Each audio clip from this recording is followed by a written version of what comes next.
Let's be honest, folks, being an American these days feels a lot like being a hamster on one of those wheels. You know, the ones where you run and run and run, but you're not actually going anywhere. The cost of living has skyrocketed, but wages? Stagnant. It's like trying to outrun a cheetah while wearing cement shoes. And don't even get me started on the debt.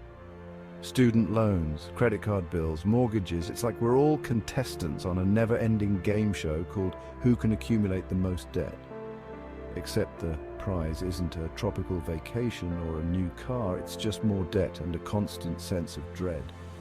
Americans across all income levels are feeling the squeeze. They're worried about the future, and frankly, they have every right to be. Remember when you could buy a gallon of milk without needing a small loan? Or fill up your gas tank without having to choose between that and dinner? Yeah, me too, but lately it feels like the cost of everything has gone bonkers.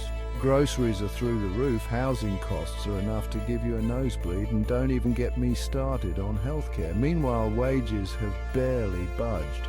It's like trying to fight inflation with a water pistol. Sure, you might get a few drops on it, but it's not going to do much to put out the fire.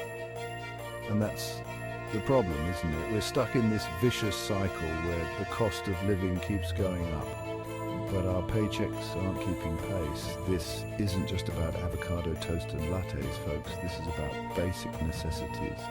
It's about being able to afford a safe place to live, put food on the table for your family, and maybe, just maybe, have a little something left over at the end of the month. But for far too many Americans, that's simply not the reality.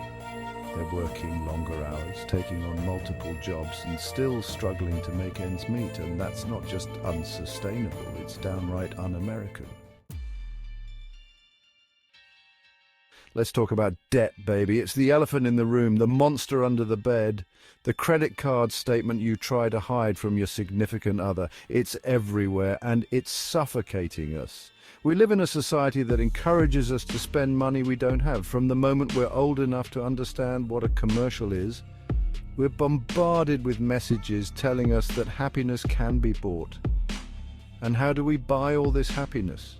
With credit, of course. But here's the thing about credit. It's not free money. It comes with a hefty price tag in the form of interest rates. And those interest rates, they're designed to keep you trapped in a never-ending cycle of debt. You borrow money to buy things you can't afford, then you have to work even harder to pay off the debt, which leaves you with less money, which means you have to borrow more money, and so on and so forth. It's enough to make your head spin. Remember the good old days when being middle class meant you were living the American dream? Yeah, me neither. These days, middle class feels more like struggling class. We're talking about teachers working 2 jobs just to make rent, firefighters relying on food banks to feed their families, and nurses struggling to afford healthcare for themselves. Let that sink in for a minute. The people who educate our children, keep us safe, and take care of us when we're sick are struggling to survive themselves. Recent polls show that a majority of Americans, including those considered middle class, are living paycheck to paycheck. They're one unexpected expense away from financial disaster, and it's not just about low wages. The rising cost of healthcare, housing, and education are all contributing to this crisis. What about the Gen X? Stuck between a rock and a hard place. Generation X, the forgotten middle child of generations. We're too young to be baby boomers, but too old to be millennials. We grew up with dial-up internet and grunge music, and we entered the workforce just in time for multiple recessions and a global pandemic. Talk about bad timing. Now we're sandwiched between aging parents who need our help and children who are struggling to afford college or even their own apartments. We're the caregivers, the breadwinners, and the ones who are supposed to have it all figured out. But the truth is, we're just trying to keep our heads above water like everyone else. We're facing stagnant wages, rising healthcare costs, and a retirement that seems further away than ever. We're the generation that was told to work hard, get a good education, and we'd be set for life. But somewhere along the way, the rules changed, and we're left picking up the pieces. What about the baby boomers, facing retirement with empty pockets? Remember when retirement meant sipping margaritas on a beach somewhere, free from the worries of work and bills? Yeah, that's not exactly the reality for many baby boomers today. They're facing a retirement crisis unlike anything we've seen before. Years of stagnant wages, rising healthcare costs, and a volatile stock market have left many boomers woefully unprepared for their golden years. Many are delaying retirement, working longer hours, or coming out of retirement altogether just to make ends meet. They're downsizing their homes, cutting back on expenses, and relying on social security more than they ever thought they would.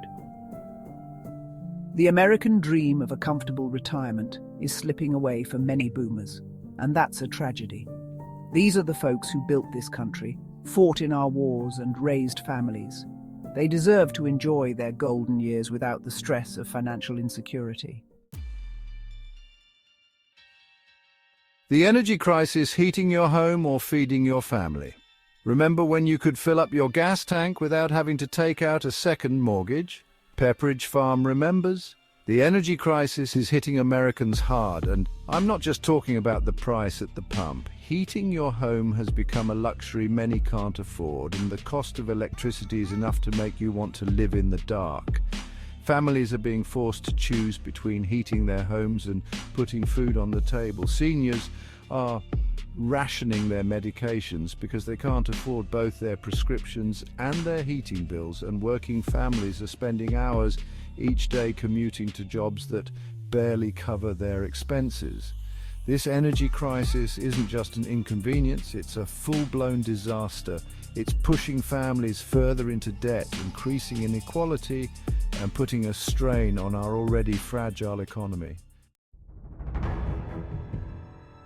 The true cost of desperation. Crime on the rise. When people are desperate, they do desperate things. And let's be real, folks, a lot of people are desperate right now. They're struggling to put food on the table, keep a roof over their heads, and provide for their families. And when survival is on the line, sometimes morality takes a back seat. We're seeing a rise in property crime, theft, and even violent crime in many parts of the country. And while there are always multiple factors at play, it's hard to ignore the correlation between economic hardship and increased crime rates. This isn't about excusing criminal behavior, it's about understanding the root causes. When people feel like they have nothing left to lose, they're more likely to take risks, break the law, and resort to desperate measures. A glimpse into the future. Recession on the horizon. The economic tea leaves are looking a little, shall we say, murky. Inflation is still stubbornly high, interest rates are climbing, and consumer confidence is waning. Experts are warning of a potential recession on the horizon, and frankly, it's enough to make you want to hoard canned goods and bottled water. Now, I'm not an economist, but even I can see that things aren't looking so rosy.